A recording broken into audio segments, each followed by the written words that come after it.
Rafiq have dismissed allegations by the Ghana Goldbod linking their client to illegal gold smuggling. Now, Goldbod CEO Sami J.V. had earlier alleged that Rafiq and others were part of a 7-member syndicate with a 1 million Ghana cedi bounty placed on each of the 4 still on the run. But in a statement, lawyers for Rafmore Gold described the claims as, quote, unfounded.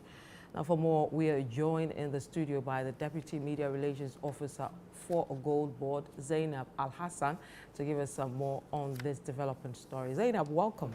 Thank you. How is Goldbod doing? Goldbod is doing very well. Right. So we saw the statement from the client, the lawyers for Rafiq, and they are denying all that your boss said just a few days ago. Okay. So at the moment, we are yet to give a full address on the statements they have actually made known to the public, denying all the claims that have been leveled against them. So as far as Goldbod is concerned, we are yet to, go delve deep into whatever communique they've issued. Okay, but you've seen the communique that they put out? I think I am yet to come across it. You've not seen it yet? Not yet. Okay, I'll send it to you in a bit to look at it. But the bounty you're putting on each person is 1 million Ghana cedis. That's huge. Yes. What is the value of the gold they stole? And give us more details around that. Okay, so initially, one Abdul Razak Saidu, he was the first person to be arrested by a task force, and with him, 3 suspected substances believed to be gold. It was worth 9.2 kg, which is worth 10.2 million Ghana cedis. Okay. That was the first gold we retrieved from the suspects, which is the Abdul Razak guy.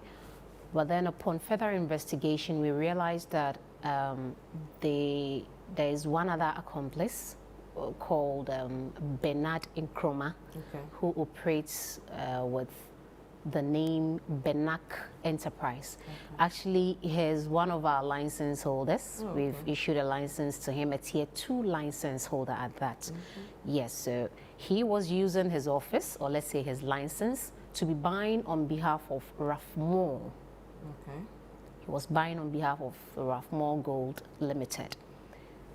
We realized that upon further investigation, we realized they have actually traded in gold smuggling worth 100 kilograms, which is approximately 100 million Ghana cedis. Yeah, that's huge. For the past 2 months.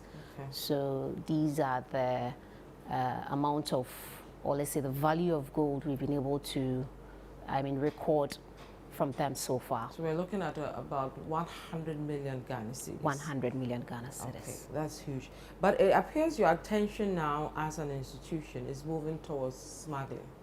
We're dealing with galamsey, and you think that you want to be in that mix. But explain to us why your focus now, as it seems, is towards the smuggling. How bad is it from what you guys are seeing? Okay, so as far as Goldbod is concerned, our main aim or our responsibility is to buy and sell gold and also accumulate enough gold for our gold reserve. But at a point, each and every year or every month, when we draw the statistics of the number of golds we've accumulated or the revenue we've generated, we realize it is below expectation. But then, ever since the hunt for gold smugglers came into the picture, we've been able to at least, let me say, with a small gold exports, we've been able to export as much as 66.7 tons of gold from January to August alone. Okay. From January to August alone, and it is worth approximately 6 billion $6 billion, sorry, as compared to last year, 2024, where gold was, I think it was 54 or something tons of gold, which was just worth 5 I'm not getting the so figure it was a right, single but it was, billion, and yes, you're doing double it was lower now. than Okay. last year's record was lower as compared to this year's record of gold. So we've the been value able to and the export volumes have increased so far, exactly. Right. So it all boils down to the fact that the fight against galamsey has been able to, given birth to this great performance by the Goldbod. So you believe galamsey, where we are in terms of government's efforts, is what is helping you increase the value and the volume. Exactly. But there's also the concern that we still see a lot of gold that you have getting into your, bullions from illegal mining. How are you distinguishing the two, and how are you not getting it from there? I mean, if you look at the case with the people you've now put out that they are wanted, you see the traces of that in there. How are you distinguishing and ensuring that you're clearing all that we are experiencing? Okay, so if I should get you right, you want to know how we'll be going about clearing the gold smuggling menace. Yes. All right. So we have actually established a number of operations that would help in curbing this whole menace. For instance, we have a task force which we inaugurated somewhere in July, and this task force has been very helpful because we actually put out our toll-free lines in the general public that anyone with information about gold smuggling can blow a whistle. Okay. And whenever that happens, our task force are there to carry on an operation to, seize arrest gold smugglers or seize their gold. Okay. So that's number one. And then number two, what we are also doing as far as gold smuggling, curbing the menace is concerned, is that we have taken off that 1.5% withholding tax on our raw gold. When we extract it, we've been able to take that out. So it's even one of the things that has encouraged gold traders from smuggling, because previously that withholding tax was actually causing a lot of problems for them. It was too much for them. Reason these gold smuggling cases were being recorded. Okay. Yes.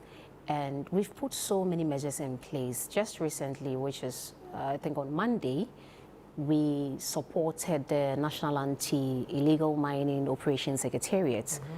We supported them with 5 million Ghana cedis worth of cash, and then also supported them with 5 Toyota Hilux pickups to intensify their operations against illegal mining and gold smuggling.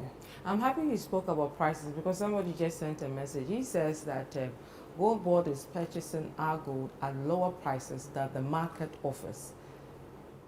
Has that come to your attention? And if you can take us through your benchmark and coming up with your prices. Well, we actually have two prices. If you go on our website, for instance, we are dealing with the world market price and then the local price. The world market price is rated in ounce. So if you are buying as much as gold worth an ounce, it is quoted in the world market price. But if you are buying it locally per pound, we also have it in. We also have a specific price for that. Okay. But then, among the two, we don't have monopoly over the world market rate. It is a standardized price that the world market comes, and then we have to follow. Okay. So you can't say Goldbod is Goldbod actually has some kind of influence in the pricing. So you're just going with the world market. We are just going with the world market price, and then the local prices, which we regulate ourselves. So you find a way to balance the two, but obviously they don't seem to be happy with that, with the price that you come up with at the end of the day. But I mean, recently we placed a bonus on, with a local price, we placed a bonus for those who go to purchase directly from the miners. Okay. Yeah, we added about 800 cedis, something amount to the previous price we actually came out with. So at least in a way, we've been able to attend their... You've done well for them. We've been able to help them in a way. Okay. As I don't know why they are still complaining. Well, you know, with a twist with one more. But then finally, there are calls for, you know, President to declare a state of emergency in areas, you know, where we find illegal mining. You are supporting the fight against illegal mining, donating 5 million, you know, cities, Toyota and all that. What's your position on that? Declare or not to declare?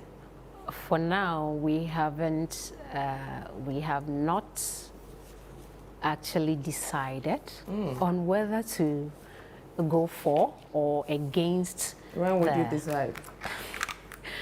Time is not on our side. Time is not on our side. Scientists are warning us that we may die, all of us, if we don't deal with galamsey anytime soon. You know, some of those issues are so sensitive that if you rush to take certain decisions, you may end up, I mean, taking the wrong or right decision. For now, we can't say we are tilting towards what the general public is requesting for, or we are tilting towards what the government is yet to decide on. Goldbod doesn't have any stance as far as the state of declaring the state of emergency is concerned. For now, we just, you know, we are playing neutral. You're for sitting now. on the wall. Yes. Wow. For now. Thank you very much, Madam Zainab Alhassan. She's the Media Relations Officer for Goldbod, Deputy Media Relations Officer. Relations Officer. Thank you for coming through. You're welcome.